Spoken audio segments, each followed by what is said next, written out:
I eat right. pieces of shit like you for breakfast. You eat piece of shit for breakfast? God damn it. No. Just so you know, we are recording. Oh, are we? Yes, this is all. We've been recording for I don't know, a few minutes now. Oh my god. This Bueno stuff is so fucking good, dude. It really is. Although I'm having coffee out of our new Leche de Padre mug, which I guess actually isn't for sale. So I don't know if new is the right word.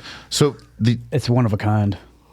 yeah, The so the these sample they sent you? Yeah. So these like the mango buenos, like legitimately, like so I'm a big citrusy guy, but the mango bueno. Do you think mango's citrus? No, I don't think so. But I'm like a citrus when I say like orange, like lime. Like Yeah. we talked about those last podcasts. But the mango bueno is muy bueno. It's so good. I don't know, man. Again, Cucumber lime, man. again, we talked about this. He's not cucumber guy. He's not cucumber guy. Oh, that's right. That's right. Fucking yeah. hate cucumbers. I don't even put them on my eyes, bro. Like, leave them away from me. Yeah, no, I'm good. And then the passion fruit, right? Because so listen, we had a whole bunch of these in the refrigerator, right? Yeah. And you can tell which one everyone likes the best because there's no more. Yeah. I think someone took a whole case of the mango. So Yako has I got this from the case that's in Yako's office, and my man's like stopped drinking sugar, but he has a whole case of these in there, and Sounds like it's going well for him. yeah, so he's killing it. Actually, doing a really good job. It's like pure cane sugar, though. It's good sugar. Is it? I don't know. I'd rather have pure sugar. When I see cane sugar, I'm like, oh, cool. I'm not gonna drink it anyways. Although Better than like high fructose corn syrup or something. it's fair. And a lot of like in Austin, and a lot of the like Torchies, they have like but like you go get like the soda. Again, I don't drink a lot of soda. Yeah. But they have like the Mexican style, yeah. but it's like cane sugar. Yeah, It's I've like, seen that a lot of places. I like don't that. care what it is. It's delicious. Also, I don't. The thing I don't get about Austin though is like you go to like Kirby Lane, they have like delicious chips and queso, and it's like got like stuff in the cheese. Get the chorizo in it. And everything. Yeah. Well, not the chorizo, just the normal Kirby Lane like queso. It's like got the pico and like guac in it, yeah. and then at like what's it that we just talked about? Torchies, yeah. Yeah, they have the same thing. Like it's their thing of queso. Yeah. Like Their queso's so good. yeah, I can't go. You First of all, get, I you get can't- hobo style? Yeah, I can't go to any of those restaurants because I'm like, oh, I'm gonna eat healthy. Torchies not healthy. Eat a bowl of I'm cheese. not gonna eat. Well, yeah, you go to Kirby Lane, you can eat healthy. Like they have like a skinny menu. Get that out of my face, bro. Who wants that? If you're Yeah, having get your tacos? life together. Just do more jiu-jitsu. There's a dude. Oh, I forget what this what the place is called. Hey, wait, It's like- hold on. Are we recording? We are recording. Oh, we are recording. Okay, cool. Really? Cool. Let's intro. Then we get back to it. That was so organic. Just like this cane sugar. So I don't know we're if it's organic. So we're back with the fighter stance this week. UFC was last week. We got a lot of things to talk about this week. We got the Low Vis waist pack that we're going to be giving out to a lucky fan at the end. We're going to announce it. But thanks for everyone who listened last week. It was the first episode with me, Pat, and Zach. We have a lot more coming. We're gonna have a lot more people come through from Sheepdog and just friends that kind of like come through Sheepdog. It's a real special place, and it's weird how many people come through. But what have you guys been up to other than stuffing your face with Torchies? So I watched this. So I had to watch them late though. Like I already knew who all won all the fights, but I had to go back and watch them for this because we were doing that belt promotion Saturday. So like because it was at a weird time, it was like belt promotion. We didn't get out here till like 3. I got home and I was like, I'll just wait till they're over and then I'll catch up. And it was on Fight Island, that's right, so it was they're early. Yeah. Early in the day because they're in Dubai. Abu Dhabi, yeah, Abu or Dhabi, Dubai, I guess, yeah. So they were at like 1 or something. difference between the two. Yeah. We'll talk about that. Like the location whenever we get to the Mohamed versus Johnny Walker fight because the location matters. The location matters. I actually didn't get to watch the fights this weekend. I imagine that. I was out in the woods all weekend. You're at the Renaissance Fair, right? Yeah, dressed like a pirate, camping out. That's 2 so days. awesome. It was so fun, man. Like the Renaissance Festival is great. It's an amazing thing. But then like you get the camping, and that's a whole different thing. It's like half the fun right there. Yeah, Is the camping. I'm a big camping fan. Yeah, I feel like if you like when they do Renaissance Fair, which is cool, right?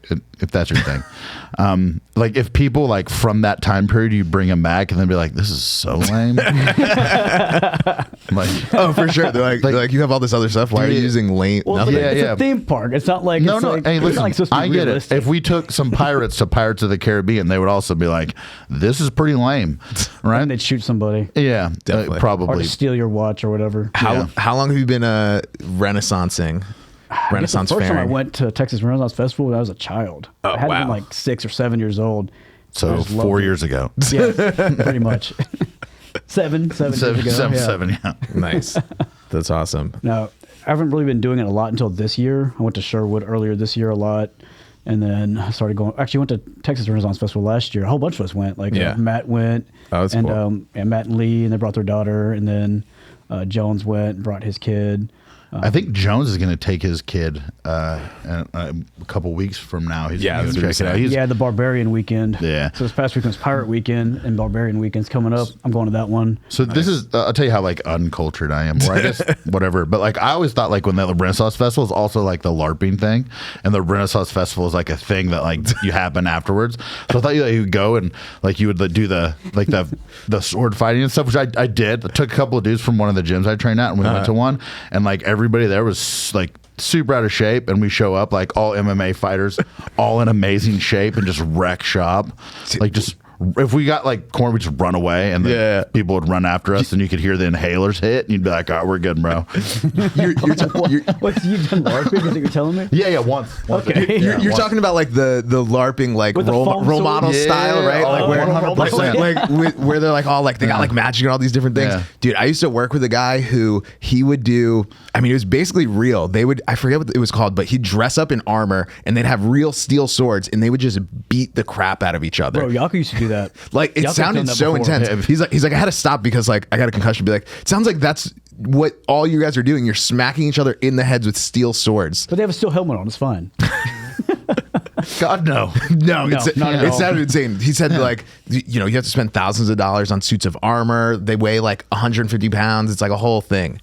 Yeah, I was talking to a guy last I'm gonna night stick that to does that. foam swords, foam swords, and guys who are super out of shape who get winded extremely fast. Like you just break contact, you're out, and then you can just like flank around them, and they're like, "Oh, they're Well, I behind can't us move. now." Yeah. I was at that thing last night, and I was talking to a guy that does it. Or he used to do it a lot. He's older now, but he says like, I've broken about 12 bones doing it, but none of them are mine. There you go. That's the move. So aggressive. I know, like, damn, dude. But I feel like that's the same thing like in jiu-jitsu, right? Like we all have like white gis and you get like blood on the gi. You're like, not my blood, and you're like, sweet, perfect. That's all that matters. The problem is identifying if it's your blood or not. Like every time you like look at your gi, and you're like, "There's blood on my gi. There's blood on his gi." I roll with that guy last. Like, So look at your hands. Your yeah, feet, you start and you're like trying to like feel your ear or your nose. Right. You're like, "Who's bleeding?" And then like you get done like 2 hours later, you find that like, "Oh, it was on the back of my neck. It was my blood." that pimple just split open. Yeah. Or I'm horrible. Like when I first started shaving my hair, because I think I was like 33, and my hair started running away from my eyebrows like they were on fire. Like the shaved head isn't like, it's not a choice, right? Like it just does that. But I would always like mess up and I'd cut myself. The problem with that is you go roll in the gi, like it's gonna open back up. There's nothing you can do to keep it. So you look like a 1970s wrestler in the Olympics where you just take tape and wrap it on your head so you can keep going. Everyone looks at you all weird like you're hardcore. You're like, I'm not. I nicked myself. I wasn't even gonna come to jiu-jitsu tonight because I had that nick, but like I got something coming up. That's funny. I didn't realize that was such a thing, but that makes sense. It's also weird because so many people are bald in jiu-jitsu. There's like that other like joke. So like, how come I haven't seen more people tape their heads up? Well, because they're good at shaving their head, and I was horrible. Every once in a while, you'll be like, "Oh, Miller's got tape on his head." That's not from someone in class. That's because he was in a hurry this morning and nicked his head. Now they have those like things just to like now Yeah, since it's like shaving it's shaped for your head, Do you yeah. use that? Head blade? Is that I don't know. No, Sure. God, no. No. Those are expensive. I use like the cheapest, Bic? worst. No. The cheapest, like worst, like razors I could find that have 5 blades on them, Yeah, just yeah. to save time. There You you gotta go. have Yeah. the extra blades. Yeah, Closer shave. Yeah, but speaking of jiu-jitsu and fighting and stuff, UFC 294 happened this weekend. Yeah. So they do these things called embedded before the fights, and I always watch them, especially if I know that Volk's fighting on them because Craig Jones is on. Like he's always on there, and if you watch the embedded, I don't know how many of them happened, but I saw it at least one where it said Craig Jones. It says Volkanovski's Sambo coach. And he was talking shit about Sambo, like the build up to this fight, which I mean, the build up 11 days. Yeah. Right. Like people are like getting down on Volk and they're getting down on Usman. Usman fought up a weight class on 11 days notice against a guy who has a title shot now. Like, they asked Sean Strickland, do you think that Chimaev deserves a title shot? He was like, he's a good fighter, but he doesn't deserve a title shot. He fought a guy from a lower weight class on 11 days notice. Yeah. Like, do I believe that? I don't know. But I think his fighting style is really good to fight Sean Strickland whenever that happens. But anyways, so I was wrong again on most of these fights. I hope no one took Pat's advice. Like he said, he cannot pick a fight for the life of him. If you bet on his picks, you probably lost a lot of money. So I nailed the first two, though. All right. Like, I was like, I'm just going to go with Russians. Great job. Said Nurmagomedov versus the other guy. Said won. Ikram, Oscar Olarev, whatever. Again, murdering that. You've gotten so much better at these names. Yeah, no, this the past same. week. Horrible. He won 2 versus Warley Alves. So this is the one that gets interesting. So Johnny Walker fought Mahmoud.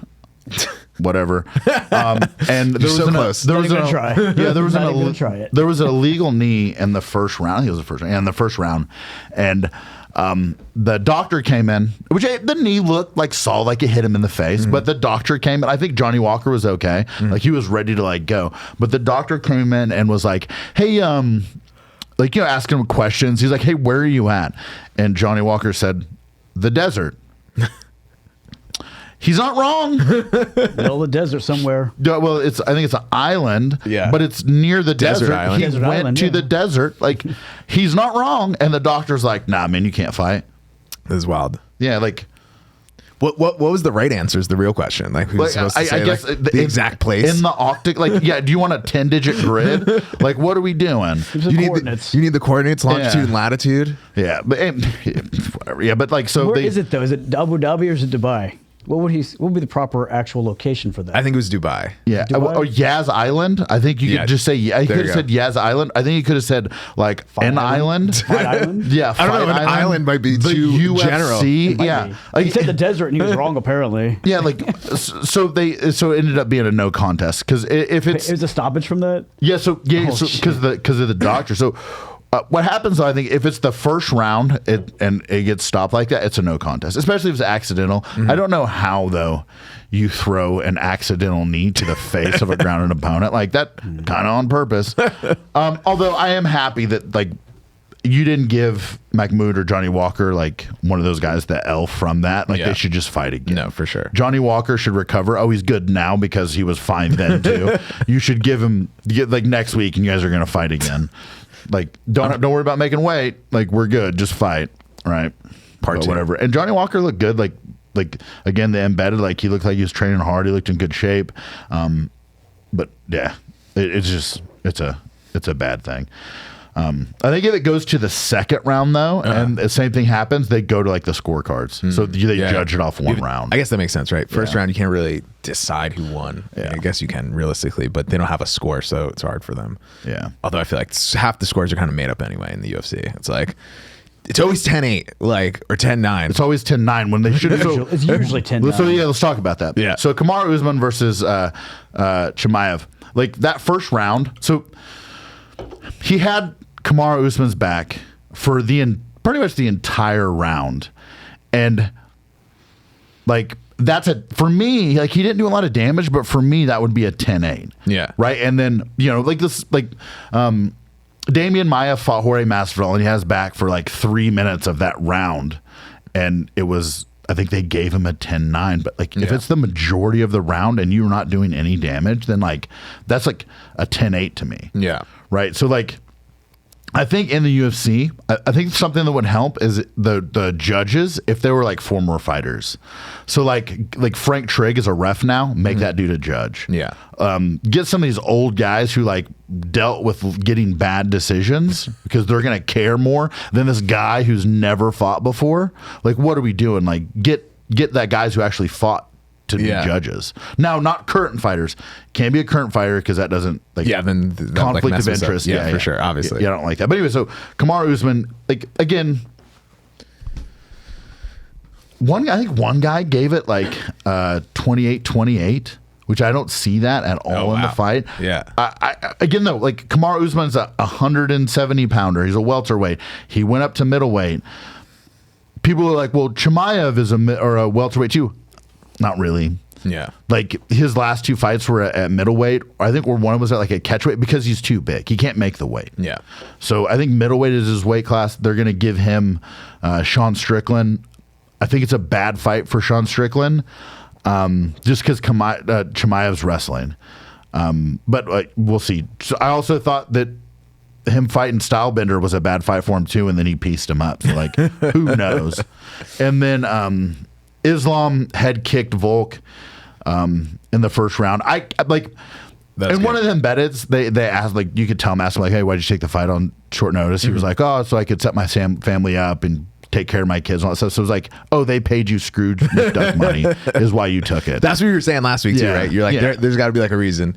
I think also he thought maybe he could beat him, but I think it was Scrooge McDuck money is the reason why. But it was quick. It is what it is. Yeah. Volk said that he kind of felt like he was like, he just couldn't get off that next move, like in the press conference. Like, I don't just watch the fights, I watch the press conferences too, especially when I drive here.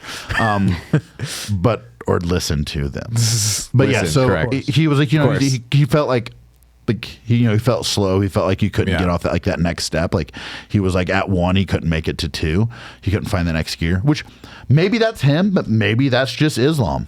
Maybe Islam is just that good where he just shut it down. And like he was throwing this front kick, which is kind of a new like chink in his armor, and it kind of slowed Volk down, especially because Volk is so small. He didn't really have that risk of like, I don't think Volk is going to like take him down off of a kick. I think it's got to be better than that to get Islam down. But he kept throwing that kick up the middle, which kind of slowed him down. It is what it is. Again, it breaks my heart because I wanted Volk to win, but like, it is what it is. Volk's also the 145-pound champion. It's not like he lost his belt too. And there's no way Islam can make it to 145 pounds. So, I guess my question is now is, who is Islam gonna fight like next? Yeah. Like, are they gonna give him Charles Oliveira because he's gonna heal from that cut? He'll be fine. Or are they gonna give him Justin Gaethje? Because he kind of ran through Charles Oliveira like it was bad, and he beat Justin Gaethje too. I think they've already fought. So like if you look at like contenders, I'm like a Michael Chandler fan. I just like his fighting style. He's a good wrestler, but he's also like he needs to win a couple fights before he gets up there. But I would love to see that fight. That would be a good fight. Yeah, because he's just so explosive and he hits so hard. Now could he keep Islam from taking him down? Who knows? Yeah. Right, but I think they got to figure the Conor McGregor thing out because they were the coaches on the Ultimate Fighter and they're supposed to fight each other. So like, there's that. Yeah.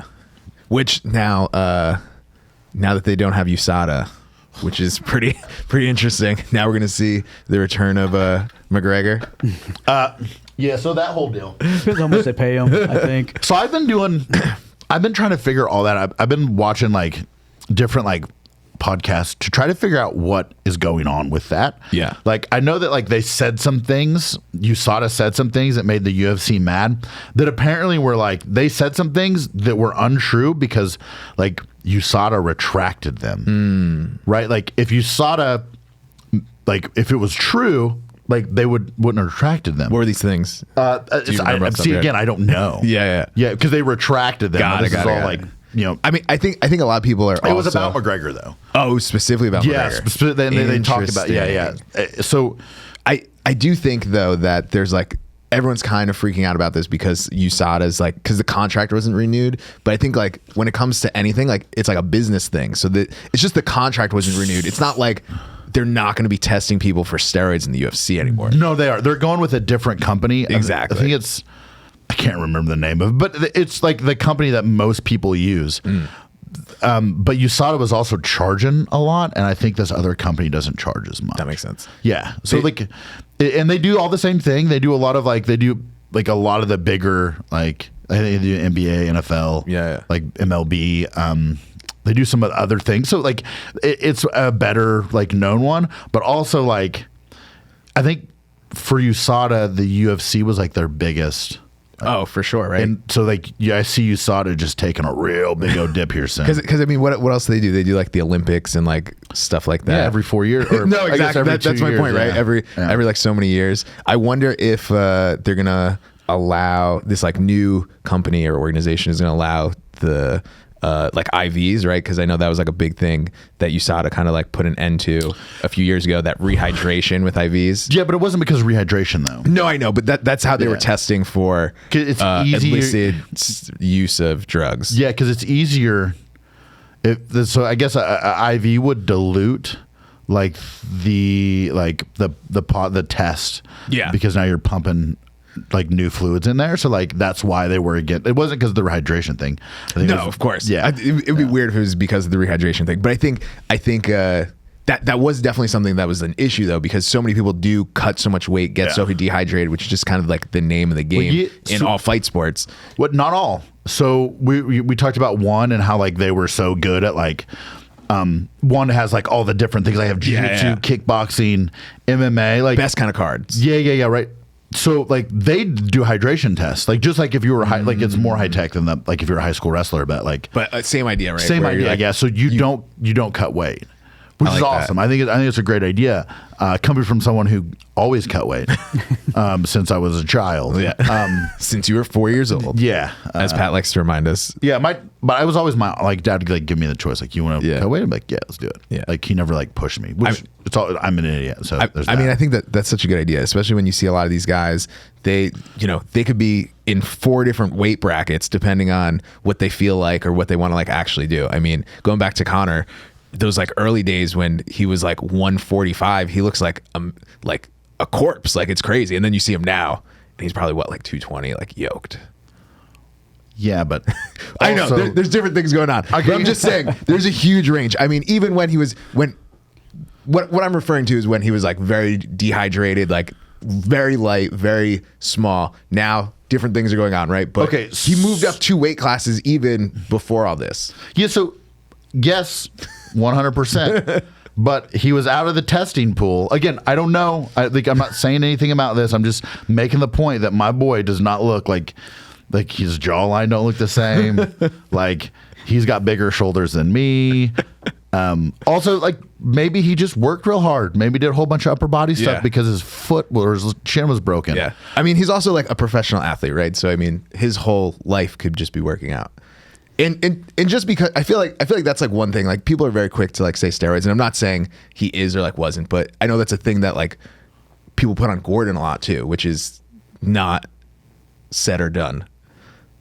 What do you what are we like saying that he doesn't? I think so. Wait, are you saying that Gordon doesn't do steroids? Because he's admitted to it. Oh, he has? Yeah. That I didn't know. Yeah. I mean, so yeah.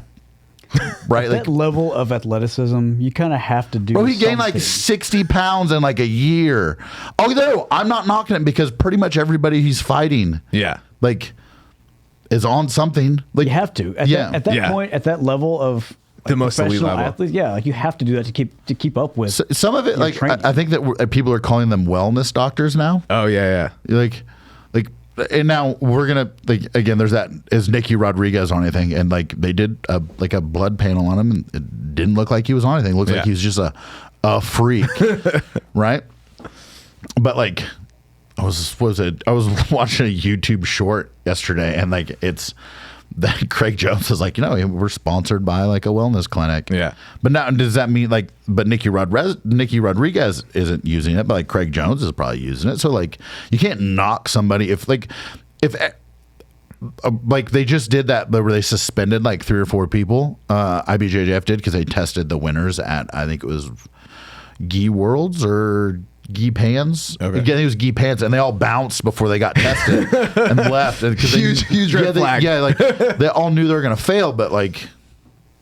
But that again, that's like the name of the game, right? Yeah, but you look at like Cyborg, he's like 50 or 40 something, and that guy's like still doing the damn thing, of course, right? Like he's gonna need something a little extra because he's so old. Wagner and Rocha, kind of the same thing. Like I'm not knocking him. Like do your thing. like a lot of people are. So it's like, how are you gonna like? Look, the technology's there. People are going to use it. Yeah. Why not? Yeah. For sure. And I mean, especially I If you're think competing as long as it's not a fight. Like I draw the line in a fight. Like when you're like if you're gonna beat someone's face in. like Vitor Belfort. Yeah. Like when it was like juicy TRT Vitor. Yeah, TRT Vitor. Like he spinning back kicked Michael Bisping. I'm pretty sure that's what jacked his eye up. Like when you're gonna throw like feet and shins and elbows at someone's face. Like maybe we shouldn't be on TRT. See, I'm the opposite. Like I'm like, let's get a whole promotion that is just a bunch of guys that are all on steroids, whatever they can throw at them, and just let them beat the fuck out of it's each called other. UFC 1 through like fucking 60, bro. I think we can all agree those UFCs were I was like very a child when fun. that happened. So let's do it now. Let's do it now, man. I mean, even See baseball, these right? days. Like I think this is a hard term, but like steroids in baseball was like so synonymous for like so many years. I Are you think talking about Sammy Sosa and what's his name? He played for the Yeah. Cardinals. Yeah, Mark McGwire. Yeah, when they were hitting all those home runs. Oh yeah. So if you're not hitting someone, do your thing. Like- if all you're doing is hitting the ball with a stick sport, you should be as saucy as you want. like these people are modern day gladiators. We're doing this for the entertainment. Why? I don't even understand why Congress got involved in it. Do you want to golf? Fucking take all the steroids you want. You want to golfers you want to use play steroids, you baseball? think? Probably. You want to play baseball? Take all the steroids you want. Right? You're just hitting a ball. Like make Yeah. it entertaining. No, for sure. All I want to see is home runs. Yeah. What about football? Right? Should football- No, God, no. No, Like, they have enough brain you're like injuries as it is. 200, That's all the you're CTE from them, 250 pounds and you get all saucy and become a super athlete. You're 400 pounds of basically pure Captain muscle. America. Like, and now you're just like smashing into another adult No, yeah, human that's being. pretty dangerous. That is running right at you at the same speed. I mean, I'm gonna say that for basketball too. Like, we don't need to get all saucy in basketball either, Yeah. because like they're running, like they do collide. Soccer, kind of same thing. They do collide, but if it's just hitting the ball with the stick, like get juicy. Let's I do don't know. it. Soccer might make more interesting, I guess, if they're like something happening. Maybe. I don't know. I've watched soccer like one time in my life, and it was the worst like 20 minutes of my life. Oh my god, you Soccer you is just so pissed fun. off like 75% of America or the world right there. I feel like the That's the okay. one problem with soccer, which my opinion. Who cares? I guess I could get your point is you could have a whole game where it's 0-0 and no one wins. That's kind of frustrating. Well, hockey's the same way. You can have 0-0 games in hockey, but hockey is more fast paced and fighting. Yeah, but For sure. Yeah, but also no steroids in hockey either, because they do hit each other pretty fast. They fight a lot Yeah, too, though. yeah. That's the thing. Also, We but need to the make thing, the hockey thing though more violent about again. like soccer, whenever they have those games where it's like World Cup and they don't go into shootouts if it goes to overtime, like those games are lame. Every game should go into shoot. Like if there's a tie and no one wins, they should just go into shootouts. For sure. Like those are like I'll just stay for that. Like I'll just watch the shootouts. Like the NFL rules, right? I mean, like you get say even if you only get 3 kicks and then okay, we call it a tie after that or something like. No, God, no. No, just keep going. Keep going until you go through all the players and then the coaches. And then the coaches. Like, Oh my God, can yeah, you the imagine? water boy. Yeah, like no, just like make it through the coaches. Coaches do at the end. Oh, yeah, you got sweat in the game. Tell me, Bob. You just can't yell at me. You gotta go out there and kick some balls in the net, bro. Okay, if Oh you're my 65 God. years old, you're kicking a ball Yeah, across the bro, field. die on the field like a man. I mean, I think I mean, I'm just making this up because I don't know enough about soccer, but I feel like a lot of soccer coaches are ex-soccer players. Yeah. Compared to like a lot of other sports. Yeah, of It's course. the same way in football or hockey. Get the or owners anything. out there. Miami would kill it because I think Beckham is one of their owners or like a partial owner. Dude, for some reason, I was just thinking of football when you said owners. Could you imagine Jerry Jones going out there trying to kick a field goal? We're gonna leave Jerry Jones out of this, all right? I'm not a Cowboys fan, but Jerry Jones like out of this I'm not gonna do that in Texas. I like living. I'll say I'll bash UT because I'm a Sooners fan, but like I don't really have a dog in that fight. Jerry Jones. You love Yeah, Oklahoma so much that you moved to Austin, Texas. Yeah, like I got out of the army and I already lived there. But like no, happened again, to live Jerry there. Jones. Happened If you to live ever there, if you ever want to sponsor like a up and coming podcast, No, for sure. yeah, Of course, get us Jerry Jones. I know you're listening to this. give us some of that Scrooge McDuck money, bro. You need Scrooge All right. McDuck money. I'll make sure that these two leave you alone. Okay. All right, so we had belt promotions this weekend, right? That was a fun experience. The school's been open I don't know 18, 20 months now. Gracie Humaita here, which is like housed within Sheepdog, if you guys don't know. And we promoted 43 people. I say we like I was involved in it. I'm just a lowly blue belt. But I think there, though. I was there. You're Zach part of the whole- Zach was not there because he was at the Renaissance Festival. And I missed so many promotions that I didn't know were happening. So many promotions. I I think probably should have been here, but I wasn't. I hope you're at least like messaging people. Congrats all weekend. I'm waiting Or till I at see least them. when you see them next time, be I'm like, waiting till I oh, see them, yeah. you used to be a white belt and now you have a different color of belt on. The guy who was Now Jamie, it's blue. Jamie's black belt. I didn't know Jamie was getting his black Yeah, belt. I yeah. should have been here for that. I felt bad. I was like, Yeah. I saw him That's yesterday. funny. I was like, oh Yeah, man, yeah. I wasn't here. Also, Jamie, one of the nicest guys. One of the nice Yeah, guys. he Love deserves Jamie. it. He's out there doing like when I first started working here, teaching jiu-jitsu here. He was like, "Hey, do you want to like just hang out and do some jiu-jitsu?" I was like, "Of course, best friend." It was like that Step Brothers moment. Do you want to go to the garage and do karate? Yep. What that's actually pretty funny. I met Jamie almost a similar way. We were doing like one of Tori's like laser ammo classes, and like he just like happened to be there, and it came up that I was from New Jersey and I was wearing a wrestling t-shirt, and he's like, "You're wearing a wrestling t-shirt and you're from New Jersey? Could we be best friends?" I'm like, yes we can. And Jamie will be on the show at some point once we get everything kind of like figured out. We'll He was- wrangle him onto this thing. yeah. Well, he wants to be on. He asked, so he will be on. Nice.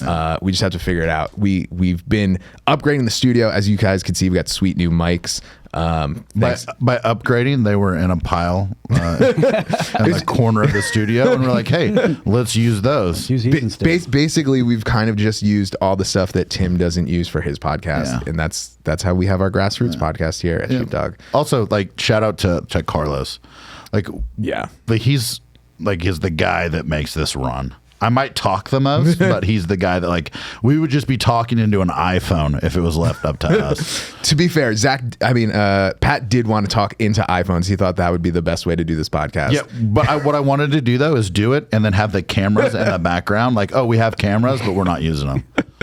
We have several like very high end cameras, but no, we're gonna use iPhones and iPads. This is what we're gonna use. Pat's iPad right here. We're gonna put it at the end of this desk and just record ourselves. The audio would've been terrible The audio on would have been that. terrible. Thankfully, we have some legitimate gear and equipment here, but yeah. So That figure it out. it's been fun. Yeah. and it's work in It progress. works So way better than an iPad. yeah. So let us know though if there's any issues or if you guys think we should upgrade anything else, because we probably will and fidget around with stuff. Especially if you know Jerry Jones. He can help us out. Or just send Jerry Jones our way. Yeah. Yeah. Appreciated. I don't think he probably comes down to Austin too No, much. probably not. But all right. So belt promotions, right? A lot of people got promoted. The school, you Pat, were there promoting people. We promoted a bunch of blue belts. A few people got purple belts. Someone got a brown belt. Someone got a brown belt. Nicole. And Jamie got his black well belt. deserved there. Yeah. All of them well deserved. So the question for me as a lowly blue belt to two black belts as yourselves is like, what do you look for in like a belt, or like what does that like belt mean to you, or what did it mean to you while you were kind of like in the whole process? Right? So real quick, I like before we do that, like one of the things that I thought was amazing that I really, really like is Danielle and Rob. Mm-hmm. So they're a family, or a husband and wife, and they brought their kids. It was a Saturday, right? And they got promoted together. They're both 4-stripe blue belts. Like they've been grinding it out. They come all the time. They train. They go hard. And it was cool that they like got promoted together. I thought that was awesome. That was cute. Yeah, and again, like I told them, like whenever one of them misses because of like work or something, I'm always like, or they have to watch the kid. yeah, get the mats out, dude, at the house and show like the moves. That you I wonder if learn. they have mats. I feel like they should. I don't know. If my wife did jiu-jitsu, we would have mats. Yeah, Or just go on the carpet. Whatever. Yeah. get that. Or Mats are great to have. Though. we my wife bought this thing for the baby. It's like one of those like play mats, but they're like puzzle mats, like the old school jiu-jitsu mats, but it like looks like a rug almost. Yeah. And I'm like, I could do jiu-jitsu on these. She's like, that is for the baby. I'm like, Did you Is the it baby? is it for the baby? I sit on it all the time. It's Yeah. so cozy. You start teaching the baby jiu-jitsu at Yeah. 6 weeks old. Like She could barely hold her head up, but once she could hold her head up, then we'll start working Get her shrimping. guard passing. Get her shrimping at least. Yeah. Yeah.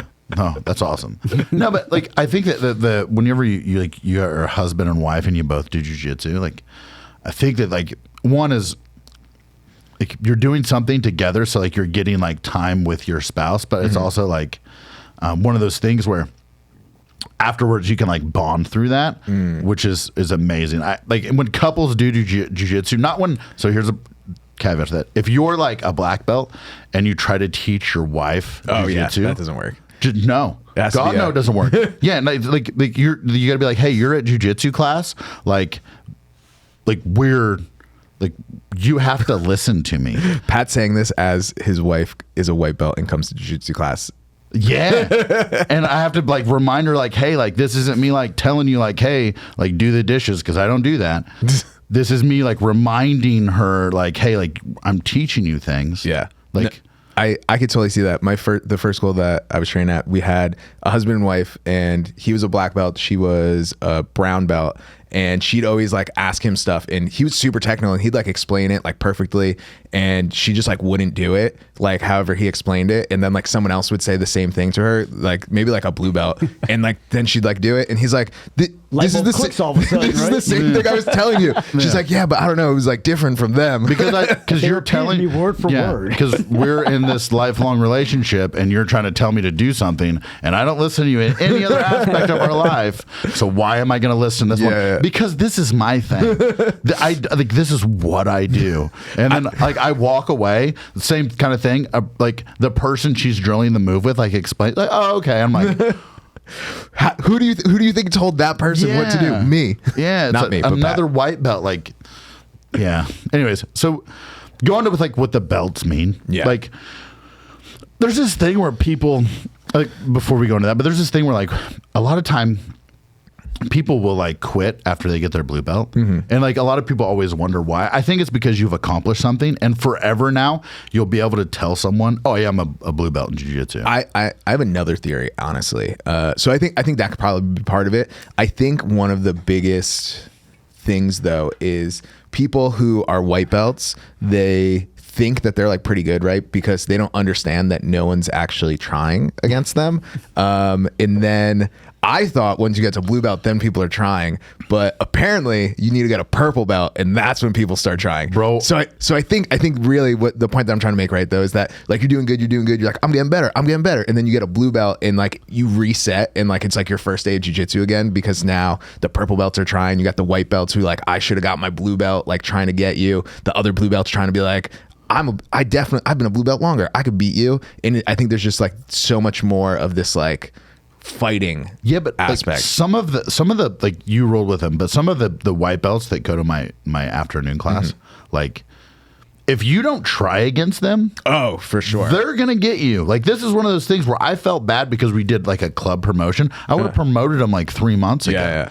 Like, and they're like assassins. Oh, for sure. Like one of them like wrestled in Oklahoma. Another one of them was like a white belt, and then he moved here from California. But like they probably should have gave him his blue belt. Yeah. And like you roll with him, and you're like, oh, like nope, smash, jiu-jitsu, like because they're good. Yeah. So like for me, again, it's one of those things where like when you're a white belt and you make that next step to the blue belt, like it's something that's tangible, because you don't really have anything like a stripe, whatever. Yeah. Them stripes fall off, right? Like you should put them back on so everyone knows that like you're a 4-stripe white belt or a 3-stripe, right? So that people don't try to give you another stripe. We've talked about this. I don't like putting on my own stripes. Yeah. Like, oh, someone else gave them to me. Put them on. No, put them on. It helps the instructor. But especially like instructors that don't have good memory. Yeah, like I should say me. Like if you come to one of my classes and a stripe falls off, please put it back on. Right? It's like, just tape. It's just tape. It's fine. It's yeah, fine, right. Yeah. Like it's not like but you know, it helps me know like, oh, you're 3-stripe, right? Yeah. Or even like ask your professor, like, hey, this thing fell off. You put it back on. Yeah. You don't feel good about it. Like it's definitely okay Also, to ask that. but it's not going to be like when you got it from like when I put it on the first time, where it's like, you know, we're bowing out and it's like a big deal, and I talk to everybody about like stripes, like or before class. It's not. I'm just going to pull some tape and just wrap it around it and be like, all right, get out of my face. I think maybe part of my fear of it is like the first school that I was like training at, they're like super old school, super strict. And like, I'm pretty sure he said like, he was in the mindset of like, if that stripe falls off, because you watch, especially because like he was you like don't wash your anti-washing your belt. belts. Yeah, he was anti-washing your belt. He's like, if your stripe falls off, I know you wash your belt. He's like, you have to re-earn that stripe. It was like so my aggressive. God. He was so aggressive. So I also don't believe you should wash your belt because it makes it look older faster. And I think that like you rolling should make it look older faster. Like my original black belt, like all my belts that I got like originally were like corral belts, like super old school. And I always wanted that belt, but that belt right there, like it's on the struggle bus. Yeah. It's like a gray belt now. Like it looks like a child's belt. Yeah. Just real tattered.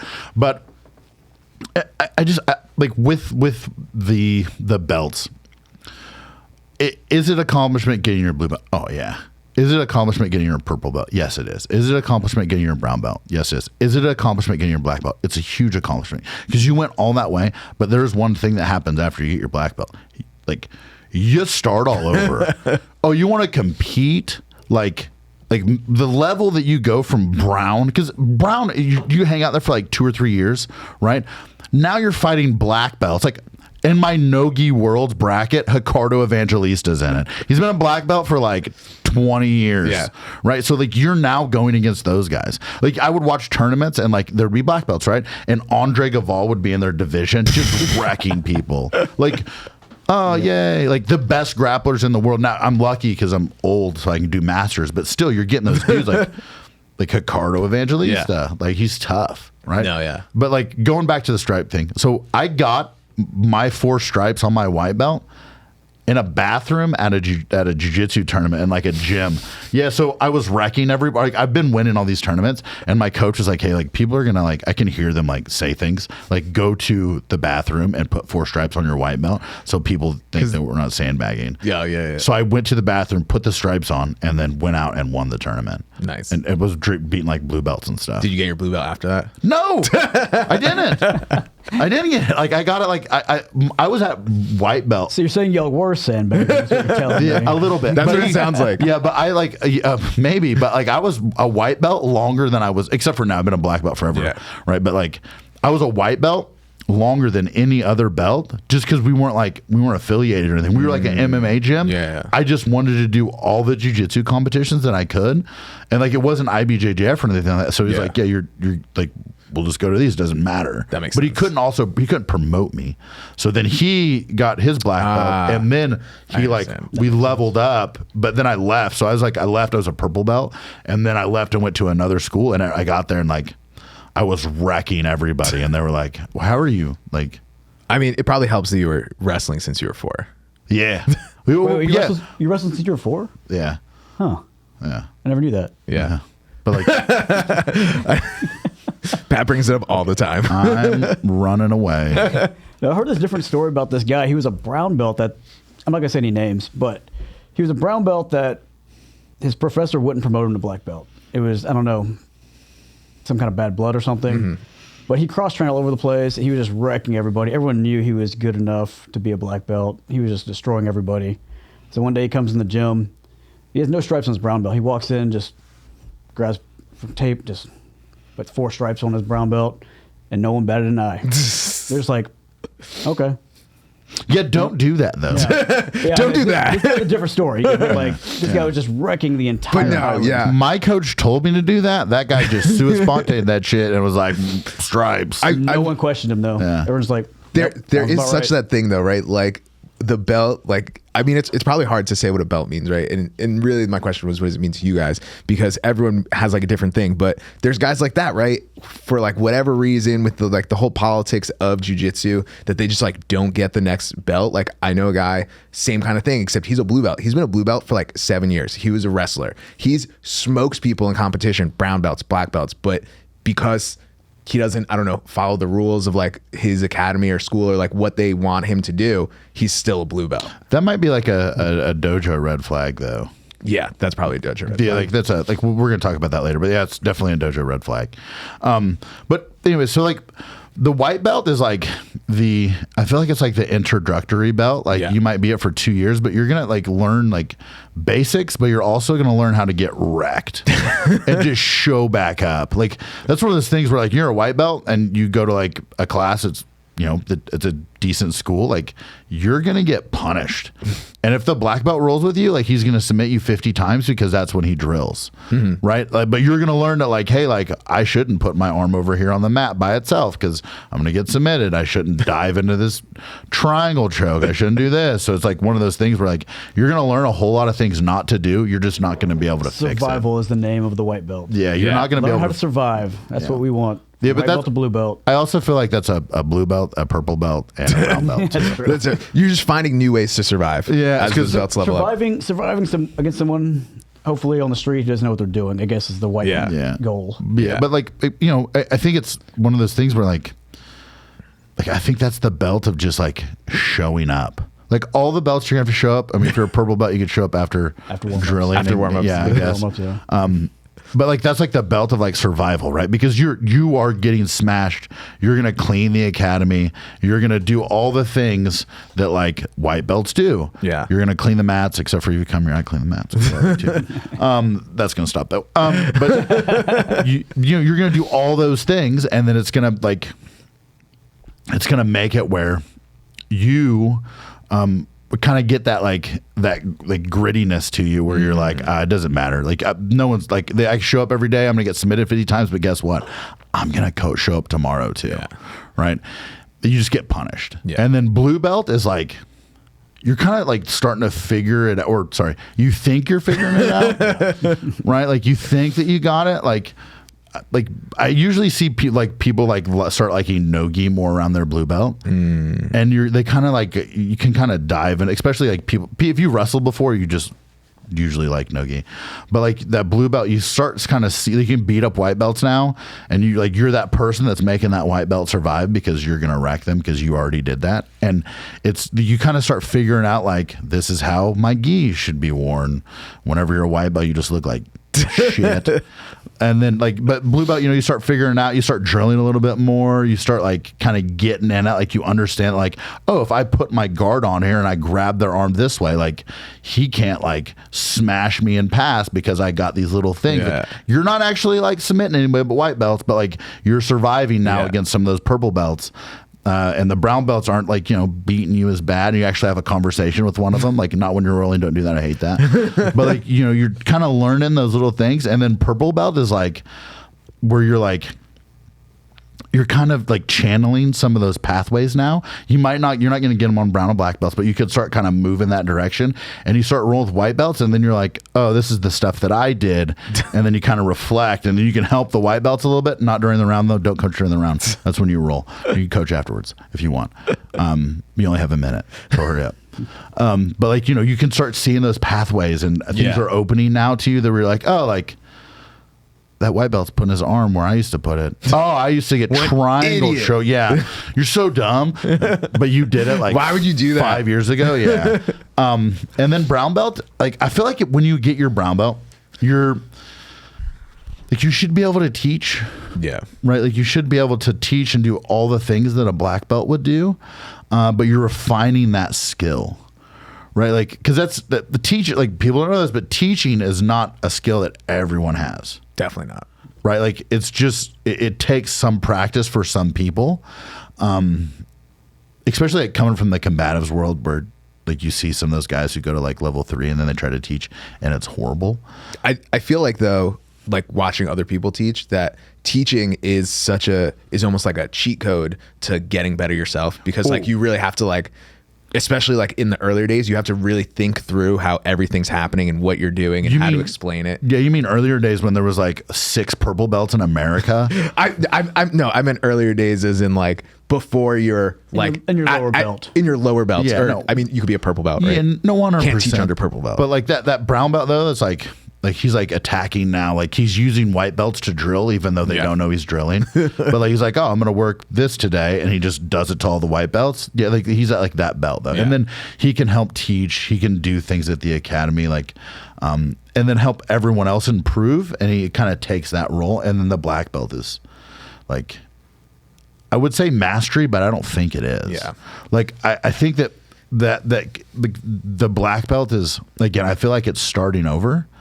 Because now you're going to teach. Now you're going to compete against animals. Like Oh, great. If you're a competitor, right? Yeah, 'Cause yeah. There's If a lot you're of a competitor, there's a lot of black belts who aren't competitors. Yeah, 100%. Because even that is like different. There's such different levels to that too, which is what makes kind of jiu-jitsu all just in general crazy, right? Having like a competitive, you can be a competitive purple belt and beat black belts, like if you're that good.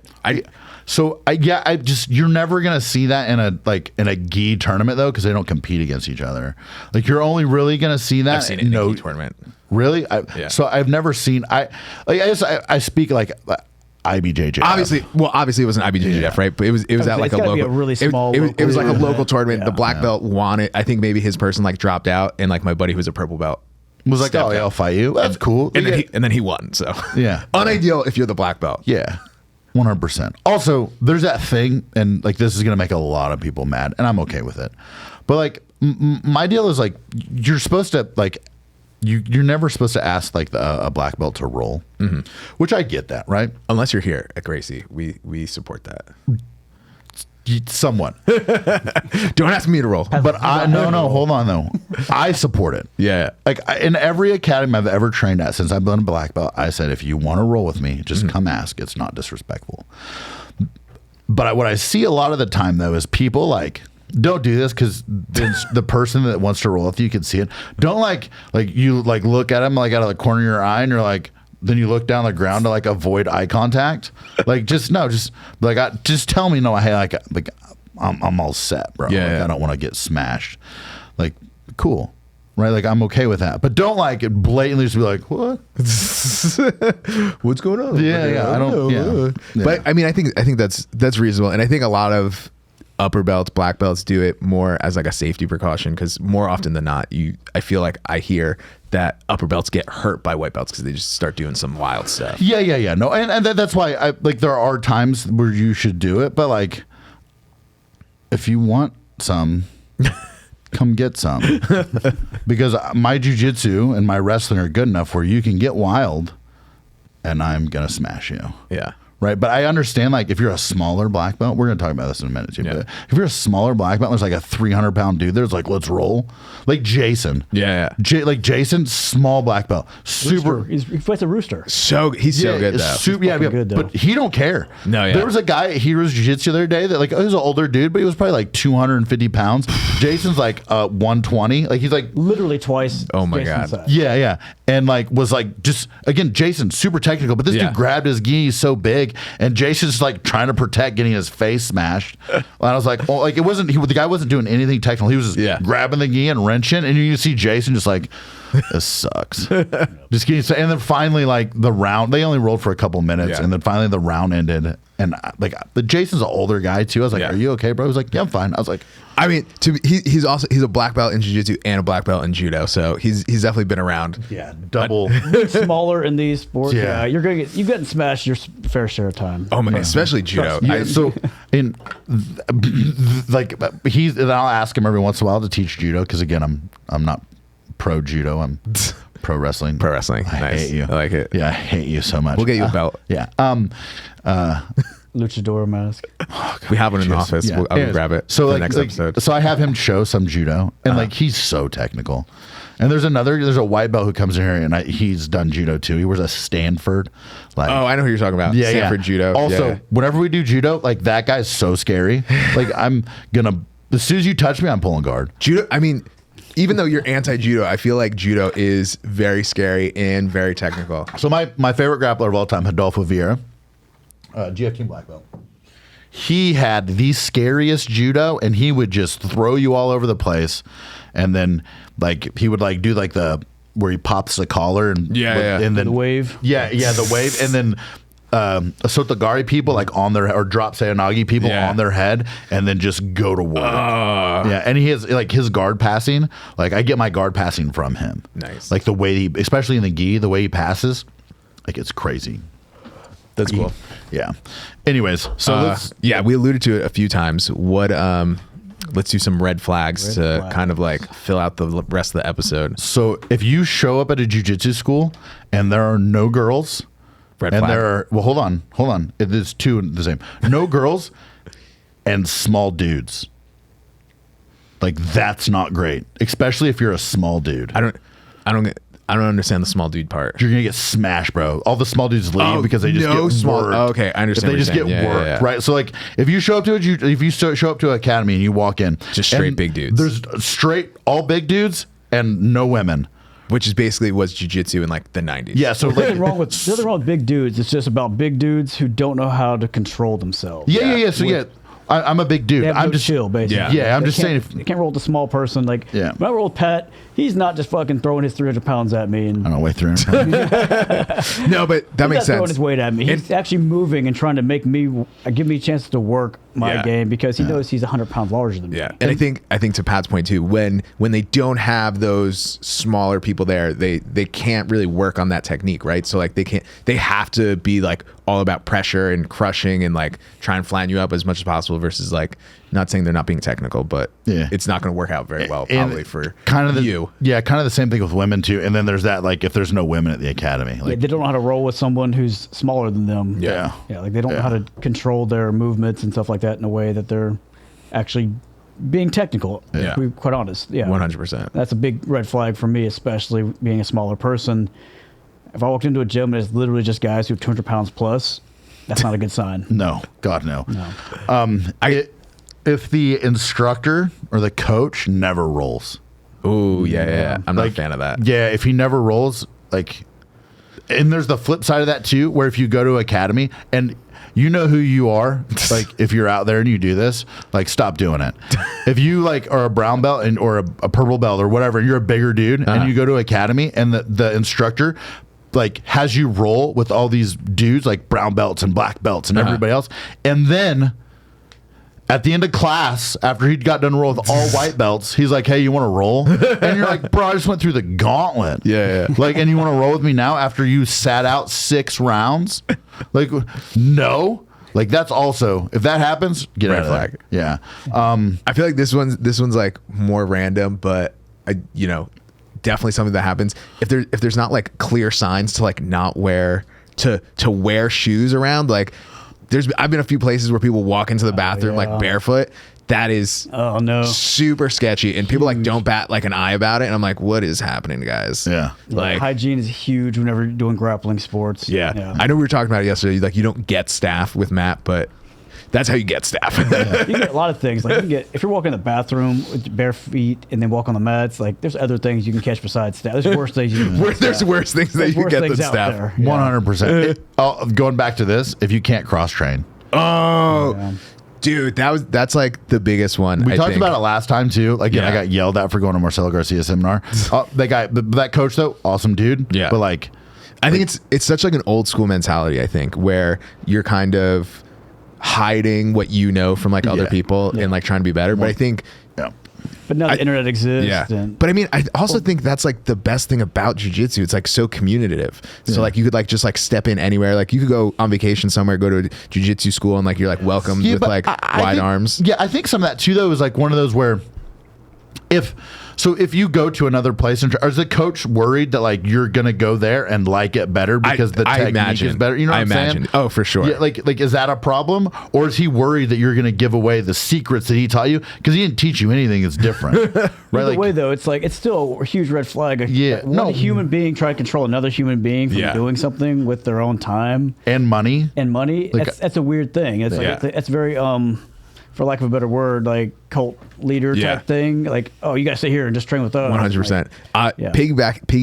Piggybacking off that, if like the head instructor forces you to call him professor all the time, I feel like that's like it kind of depends. I think it depends. I've never heard that before. That someone forcing you to call them. It's just one of those things that people It's do. a respect. So Yeah. so I think I've never seen anyone force if someone to do it, though. I've been somewhere where they force you to do that. Like Bro, I was at a school where they called you like Lloyd Irvin. You have to call him master. that. Yeah. Yeah, like I think it kind of just like goes back to exactly what you're saying. You're kind of already putting this like power over the person of like, Yeah. you're going to refer to me as this. And it's like, okay, like, do I respect you enough to call you that? Or you're just forcing it upon me? Yeah. It's one of the, so I think it's one of those things where like if they call you like, so I never like tell someone to call me like, if people are like, what should I call you? I'm like, you can call me coach. Yeah. You like my dad's name was coach because he was always a coach. Like it was Coach John, right? So like if you want to call me coach, that's cool. If you want to call me professor, that's cool. If you want to call me Patrick, that's cool. Like because I don't ever want to force someone to call me something. I think that out of respect, like if you respect me and my teaching and how I like train and compete, like then like, you know, that would be cool. But like, yeah, I'm not going to force it. Going with that, if your coach has never competed or doesn't compete, right? Like, so if they don't compete now because they're older, it's cool. But if they never competed and you want to compete, it's good to have somebody that's gone through that and kind of knows the ropes of it already. Yeah, I can see that. Like, even if it's like they haven't competed in a long time, that's fine. But if they have competed before, right? Like, do you not think that you could be a good coach without compete, or a good competitive coach without competing? Because I mean, like John Danaher, right? So, I mean, how much has he competed? So right? it's not. So yeah, but I feel like he's like the he's the exception, not the rule. Yeah, right? That right, makes sense. like- Well, he's also Right, competed but- in other athletics, though. He understands the Accurate. competition. Yeah, thing, right. so And he understands. Yeah, and he also like has done so many different sports that like he has the gist of it. But if you've never competed, Got like, it. right? And I think for like again, John, like he's different. Yeah. Right. Like so He's the exception. Yeah. He's That's the fair. exception, not the rule. And they also have so many people at that school that compete at a high level that you can get the information from them. I think also something that you know, you need that competitive aspect, whether from like whatever sport it is. But I feel like for a lot of people who do jiu-jitsu or like grappling, like that's all they've usually done. Yep. Like for the most part, I know you've like played football and a bunch of other things, and there's a lot of athletes who do jiu-jitsu now. But I feel like stereotypically, people who do combat sports are more kind of siloed into that as their sport. I think that maybe John has competed before. I'm sure he has, like back in the day. So because Matt Serra, so Mark Lehman, Matt Serra won on the Ultimate Fighter, and I think Mark Lehman, I don't know if it was him. I can't remember. There was a coach on there who never fought before, and he was talking shit about like Hoist when he lost to Matt Hughes, and like he got like confronted about it, and kind of like called them out for not competing. So I feel like Matt Serra like called them out, right? So I feel like on that aspect of it, like there's also that thing where like you could say that you've done it before. Yeah. No, Right? that makes Like- sense. Like and like I think John did like kickboxing and powerlifting and all that kind of stuff. So Yeah, like, I mean, he was a bodybuilder. He Yeah. was huge, like at one point back when he was like If I bouncing understand, he does stuff. a lot of striking stuff too. So he's done a lot of stuff. He's in his Gary career. He understands Tonan's a lot of things. everything coach. He's not Gary That's fair. Tonan's jiu-jitsu coach or wrestling coach. He's his everything coach. Do you think it's on the aspect of competing? I know we probably still got a few more red flags. Do you think it's important for people to compete? Like, no. I think you should do it. Like, but I'm never gonna hold someone back from getting promoted because they don't compete. But I also I just listed all those reasons why like it's good for an instructor to compete, even if you did it as a purple belt. I think you should do it because that's the aspect of that is an aspect of our sport. And if you want to know everything about our sport, you should know that. Yeah. Right. It's just like this. My next one, jiu-jitsu red flag. Right. Yeah. If you never do takedowns or pull guard. Right, if you never practice pulling guard Don't start, or if you never start takedowns. with your feet, right?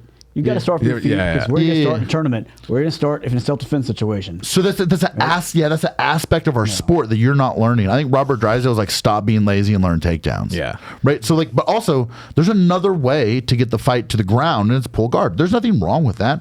It's an aspect of our sport that you need to learn. Some people feel strongly about that though. That's okay. Pulling guard. Yeah, Anti-pulling yeah. But you got to learn something from the feet, though. No, Yeah. I think that's the point, right? No, you have to train from the feet, which because everyone starts on their knees, or as Pat hates it, double knees, which knee never pull. happens. Yeah. So the reason why I don't like Double double guard knee pull. pull, no, so double guard pull's fine because it's an aspect of our sport. But like double knee pull, like when you start like that, like I've been to gyms where the instructor was teaching moves for the double knee pull, which isn't a real thing. Yeah, when are you ever in that position? Yeah, so it's like you're learning moves just for the academy. Like I'm all set. Also, you should know takedowns because at the core of jiu-jitsu, it's a self-defense art. Yeah.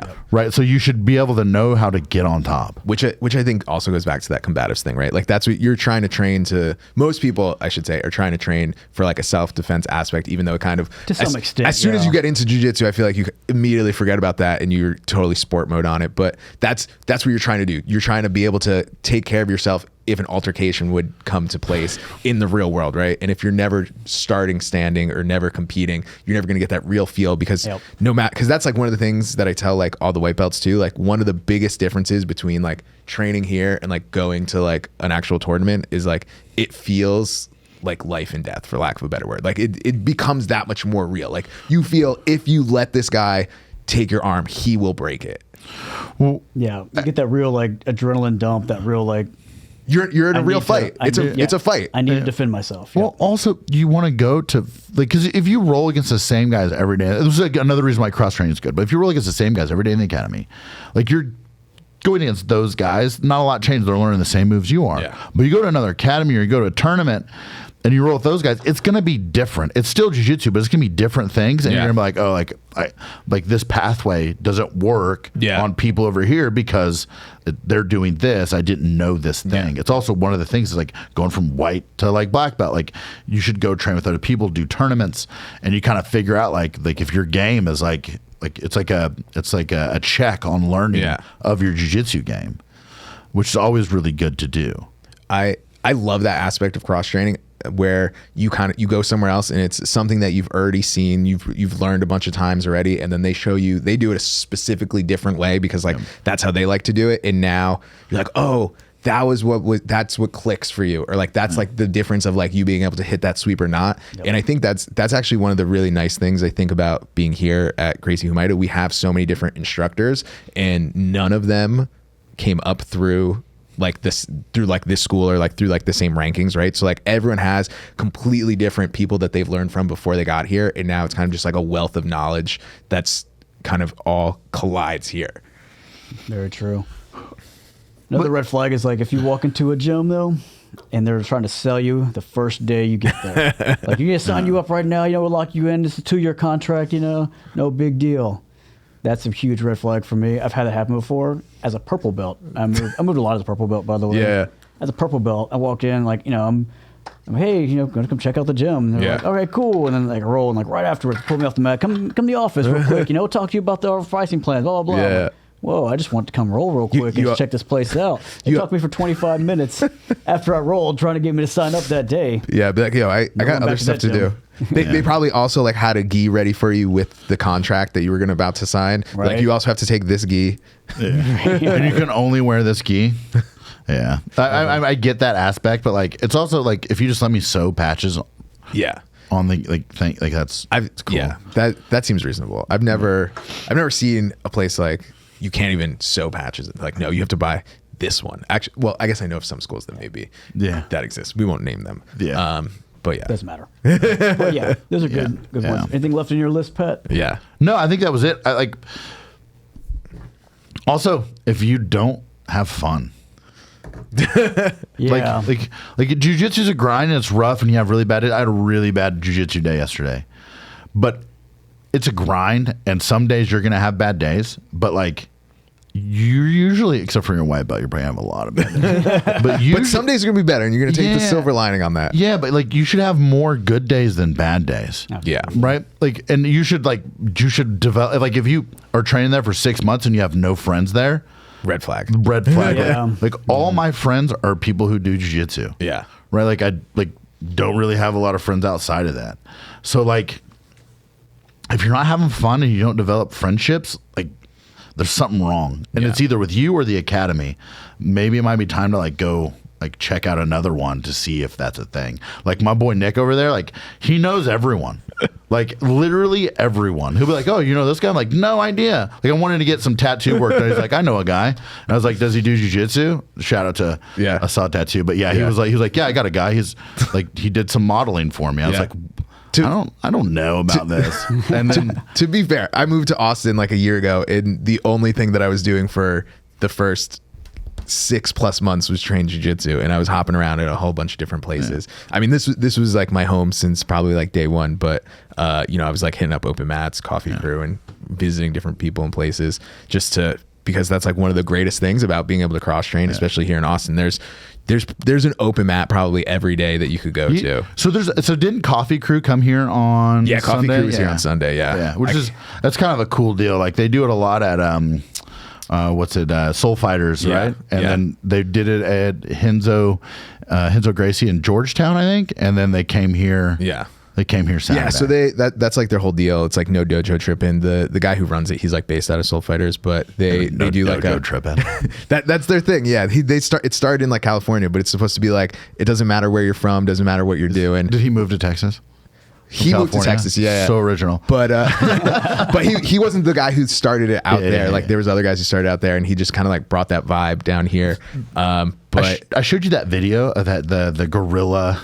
I can't remember what it's called, but it was like a Instagram like short, and it was I showed it to you where they go to that guy's backyard and they like train. Oh yeah. It's like a whole bunch of like older guys like and they just go like hang out on Saturday in this guy's backyard and they have mats and then they have like the sunshades over top of it. Yeah, I'm waiting for you to get your house so we could do that at your backyard. Bro, we're gonna do it because they were getting it back there. They just do it one day a week, but it's like people come from all over and like they kill it. Like that's like a great environment, and like you can learn things there, but you can also just meet nice people. Yeah. Again, like most of my friends, like all of my friends do jiu-jitsu.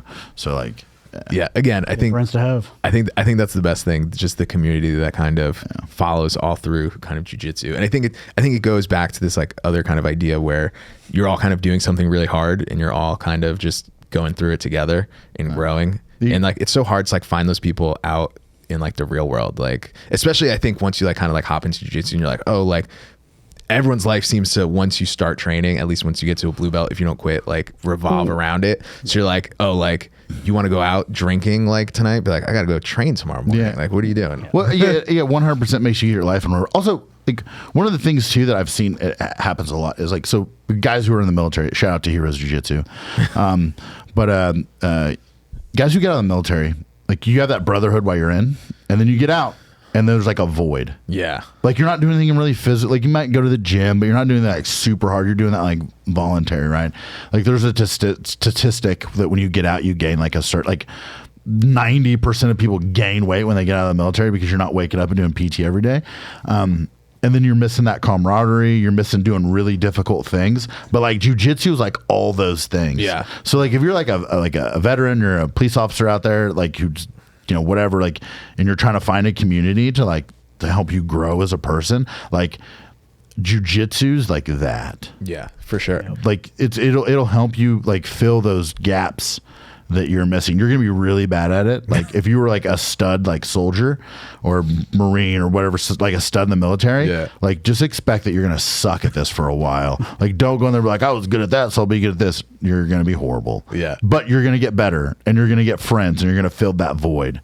So that like that's like a thing. 100%. And like you said it, Heroes Jiu-Jitsu, right? So if you're in the Austin area, every Friday, 12 o'clock here at Gracie Humaita, we have Heroes Jiu-Jitsu open to, first responders, veterans, military teachers, etc. If you're out in Lockhart too, Lockhart Jiu-Jitsu, they do a Saturday, I think it's at 10. Yeah. And I mean, and even if you're not in these places, there's a lot of different schools. I think there's almost 40 schools now across the U.S. There's more than that. But go to heroesjiujitsu.org and look at the map, the gym finder map that we have on there, and you can find a gym that's close to you. And if you want a gym close to you, or you're at a gym and they don't currently have it, reach out to Pat through like the Heroes Jiu-Jitsu website, and he'll get you all the details on how to get involved. Or the Instagram, just hit me up. Yeah.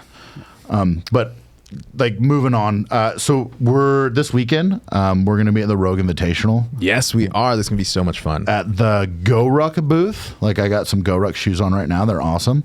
We're gonna be at the Go Ruck booth and we're running like a Protector Fitness event. Yeah, where we're doing it like, so it's gonna like Tori's gonna do a pistol seminar at 5 on Friday, and then from 6 to 8 in the evening, we're going to be running the Protector Fitness portion of it. If you guys want to come by and say what's up, stop by, and then we'll be there Saturday and Sunday as well. Yeah, and I'm sure we'll like post to Instagram or stuff what the schedule's going to look like when you come by the booth, and what the events are too, because it's going to be a sandbag portion, a combatives portion.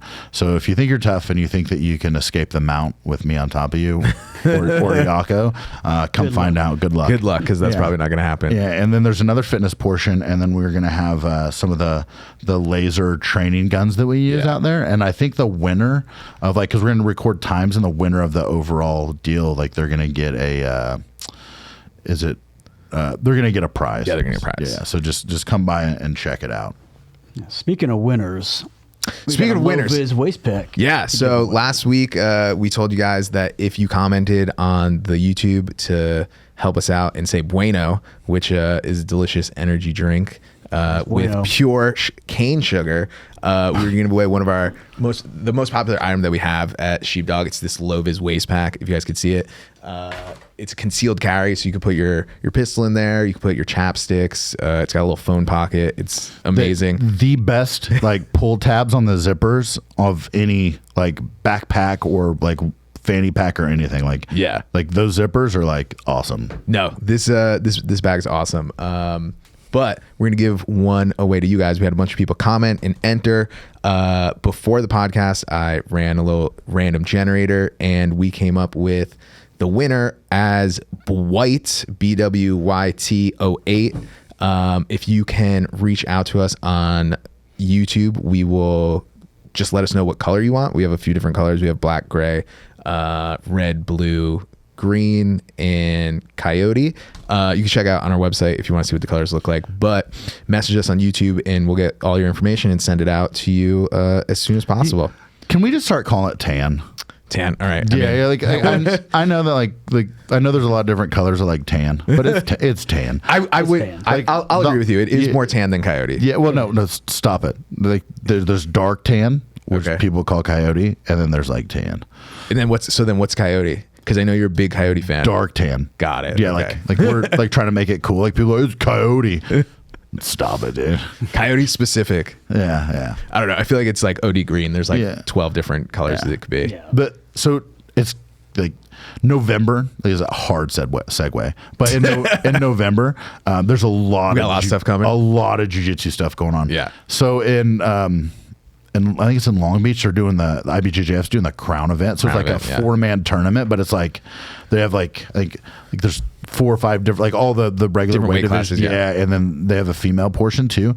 They haven't dropped like if they're going to do an ultra heavy, but like Tynan Dalpra's doing it. Yeah, like there's a lot of dudes that are doing this. It's going to be a really good event. And then the Who's Number 1 at the end of the month. There's going to be a lot of good things for us to talk about. If you guys have anything that you want us to specifically talk about, leave it in the comments. Leave it. Message us on Instagram or leave comments on Instagram. Reach out to us however you want. Yeah, or if you want to like bash us because we said something that was stupid, like hit us up. I'm sure we said a bunch of stuff that was stupid. Yeah, always. This one and last one. Always, yeah. But otherwise, thank you so much, guys, for listening. You can listen to us on Spotify, YouTube, like and comment, subscribe. We're trying to get on Apple Podcasts soon and basically everywhere that you could listen to podcasts. But yeah, thanks, guys. Anything else before we... Don't forget to get your Bueno energy drink. Thank you for listening to the Fighter Stance podcast, brought to you by Sheepdog Response. Yeah. Until next week. Bye, guys. Bye. Have a good one.